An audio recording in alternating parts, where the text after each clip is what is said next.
അതിരപ്പള്ളിയിൽ മസ്തകത്തിൽ മുറിവേറ്റ നിലയിൽ കണ്ടെത്തിയ കൊമ്പന്റെ ചികിത്സാ ദൗത്യം ഇന്ന് പുനരാരംഭിക്കും.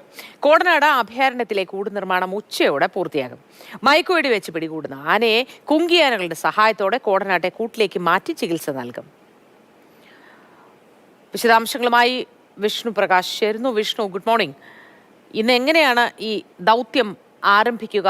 വിശദാംശങ്ങൾ എന്താണ്? ദൗത്യ അംഗങ്ങൾ, സംഘ അംഗങ്ങളൊക്കെ എത്തിയിട്ടുണ്ടോ?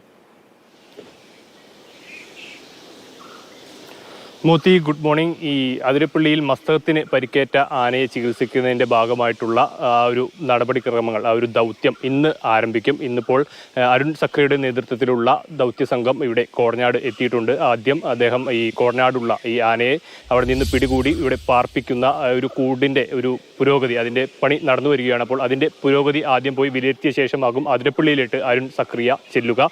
അതിനുശേഷമാണ് ഈ ആനയെ പിടികൂടുന്ന കാര്യങ്ങളിലോട്ടുള്ള അത് ഏതു വിധത്തിൽ വേണം, എങ്ങനെ വേണമെന്നുള്ള കാര്യങ്ങൾ. ഈ ആനയുടെ ആരോഗ്യസ്ഥിതി നമുക്കെല്ലാം അറിയാം. കുറച്ച് നാളായി ഏറെ ബുദ്ധിമുട്ടിലാണ്. ഇപ്പോൾ ഈ മസ്തകത്തിൽ പരിക്കേറ്റതിൻ്റെ മുറിവെല്ലാം വളരെ വലിയ രീതിയിലുള്ള ഒരു വ്രണമായി മാറിയിട്ടുണ്ട്. അപ്പോൾ ആ ആന ഇപ്പോൾ കാര്യമായി കാട്ടിലോട്ട് കയറിപ്പോകാതെ അതിരപ്പള്ളി ഏഴാറ്റുമുഖം ആ ഭാഗത്തു തന്നെ നിലയുറപ്പിക്കുന്ന നിലയിലാണ് ഇപ്പോൾ ഉള്ളത്. അപ്പോൾ ആനയുടെ കാര്യങ്ങൾ പരിശോധിച്ച ശേഷമാകും നാളെ മയക്കുവെടി വയ്ക്കുന്ന കാര്യങ്ങളിലോട്ട് കടക്കുക. അതിൻ്റെ പരിശോധനയാണ് ഇന്ന് പ്രാരംഭമായി ഉണ്ടാവുക. നാളെയാണ് ഈ മയക്കുവെടി വയ്ക്കുന്ന കാര്യങ്ങളിലേക്ക് കടക്കുക എന്നാണ് നമുക്ക് പ്രാരംഭമായി ലഭിക്കുന്ന വിവരം. ഇപ്പോൾ കോടനാട് അഭയാരണ്യത്തിൽ ഈ ആനയെ പിടികൂടി പാർപ്പിക്കുന്നുള്ള അതിൻ്റെ കൂടിൻ്റെ പണികൾ പുരോഗമിച്ചു വരികയാണ്. ഇന്നലെ രാത്രി അർദ്ധരാത്രി വരെ ഏകദേശം പണി നീളുന്ന ഒരു സാഹചര്യം ഉണ്ടായിരുന്നു. ഇപ്പോൾ നമുക്ക് ഏറ്റവും ഒടുവിലായി അവിടുന്ന് ലഭ്യമാകുന്ന വിവരം ആ കൂടിൻ്റെ 4 വശത്തുമുള്ള കാലുകളുടെ പണി പൂർത്തിയായി എന്നുള്ള വിവരമാണ് ലഭിക്കുന്നത്. ഇനി അതിൻ്റെ ചുറ്റും വയ്ക്കാനുള്ള കഴകൾ വയ്ക്കണം. അതിനുവേണ്ടി ഇന്നലെ രാത്രി ഒരു ലോഡ് ഈ യുക്കാലി മരങ്ങൾ ഇവിടേക്ക് എത്തിച്ചിട്ടുണ്ട് അഭയാരണ്യത്തിൽ. ഇന്നിപ്പോൾ രാവിലെ മുതൽ ആ പണിയിലോട്ട്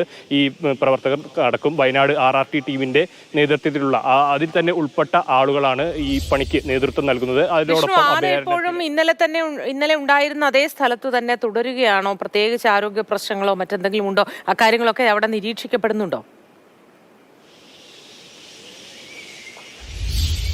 ഫോറസ്റ്റിൻ്റെ ഒരു നിരീക്ഷണം ആനയുടെ പുറകെ തന്നെയുണ്ട്. ആനയെ ഏത് വഴിക്കാണ് പോകുന്നത് എന്നുള്ള കാര്യങ്ങൾ ഫോറസ്റ്റ് നിരീക്ഷിച്ചു വരുന്നുണ്ട്. അതിൻ്റെ വിവരം പൂർണ്ണമായിട്ടുള്ള ഏഴാറ്റുമുഖത്തു നിന്നുള്ള വിവരം നമുക്ക് ലഭ്യമായിട്ടില്ല. ഞാനിപ്പോൾ ഉള്ളത് കോടനാട് അഭയാരണ്യ പരിസരത്താണ്. അപ്പോൾ അവിടെ കൂടിൻ്റെ നിർമ്മാണ പ്രവർത്തികളാണ് നടക്കുന്നത്. ആനയെ എന്തായാലും ഈ വനം വകുപ്പ് ഉദ്യോഗസ്ഥർ കൃത്യമായി തന്നെ നിരീക്ഷിക്കുന്നുണ്ട്. അത് ഏത് വിധത്തിലാണ് പോകുന്നത്. കാരണം ആരോഗ്യ പ്രശ്നങ്ങളെല്ലാം നേരത്തെ പറഞ്ഞ പോലെ നമുക്ക് അറിയാം, ആ വ്രണം വളരെ സങ്കീർണമായ ഒരു നിലയിലാണ് ഉള്ളതെന്നാണ് ഇപ്പോൾ നമുക്ക് കഴിഞ്ഞ ദിവസത്തെ ദൃശ്യങ്ങളിലെല്ലാം നമുക്ക് മനസ്സിലായിട്ടുള്ളത്. അപ്പോൾ അതിന് ഏതെങ്കിലും തരത്തിലുള്ള ബുദ്ധിമുട്ടുകളുണ്ടോ എന്നുള്ളത് നിരീക്ഷിച്ച് വരേണ്ട കാര്യമാണ്. ആ ഒരു നിരീക്ഷണം ഉണ്ടെങ്കിൽ മാത്രമാണ് നമുക്ക് പിടികൂടാനുള്ള ഒരു ദൗത്യത്തിലോട്ട് കടക്കാനും സാധിക്കുള്ളൂ. അപ്പോൾ ആ നിരീക്ഷണം ശക്തമായി തന്നെ നടന്നു വരുന്നുണ്ട്.